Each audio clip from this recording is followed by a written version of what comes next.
Christmas വരുമ്പോൾ കരോളിന് വേഷം കെട്ടി ഇറക്കുന്ന കുറെ ചെറുപ്പക്കാരെ കാണാം. ഏതെങ്കിലും ഒരു ഉസ്താദ് മോനെ അങ്ങനെയല്ല മതസൗഹാർദ്ദം എന്ന് പറഞ്ഞാൽ അയാൾ തീവ്രവാദി, അയാൾ താലിബാനി, അയാൾ അല്ലെങ്കിൽ മതമൗലികവാദി. ചാനലുകൾ ഇങ്ങനെ മത്സരിക്കുകയാണത് പറയാൻ. മുസ്ലിം സഹോദരങ്ങൾ, ചെറുപ്പക്കാർ മനസ്സിലാക്കുക, നമുക്ക് പരസ്പരം ഹൃദയങ്ങൾ പങ്കിടാം, അതിനൊരു പ്രയാസമില്ല. അതിന് അവരുടെ പള്ളിപ്പെരുന്നാളിലേക്ക് ചെന്നേറാ, അവരുടെ ക്രിസ്മസ് നമ്മൾ ഹൈജാക്ക് ചെയ്യുക, അവരുമായി ബന്ധപ്പെട്ട അല്ലെങ്കിൽ ഏതു മതാകട്ടെ അവരുടെ പള്ളിപ്പെരുന്നാളുകളും ഉത്സവങ്ങളും ഒക്കെ നമ്മൾ ഏറ്റെടുത്തപ്പോ നമ്മൾ നടത്തുക. അവര് വിശ്വസിക്കുകയും ആചാരങ്ങളും അനുഷ്ഠാനങ്ങളും നടത്തുകയും ചെയ്യുന്ന ഇടയിലേക്ക് നമ്മൾ അതിന്റെ ഇടയിലേക്ക് ഇടച്ചു കയറിയാൽ അവർക്ക് എത്ര പ്രയാസം ഉണ്ടാവും. അവര് മാന്യത ഉള്ളതുകൊണ്ട് പറയാത്തതാണ് മാറി നിൽക്കാൻ. നമുക്ക് സൗഹാർദ്ദം വേണം, മനുഷ്യർ ചേർത്തു പിടിക്കണം, പരസ്പരം പുണരണം.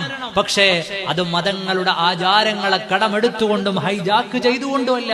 മതസൗഹാർദ്ദം എന്ന് പറയുന്നത് മനുഷ്യർ തമ്മിലുള്ള സൗഹാർദ്ദമാണ്.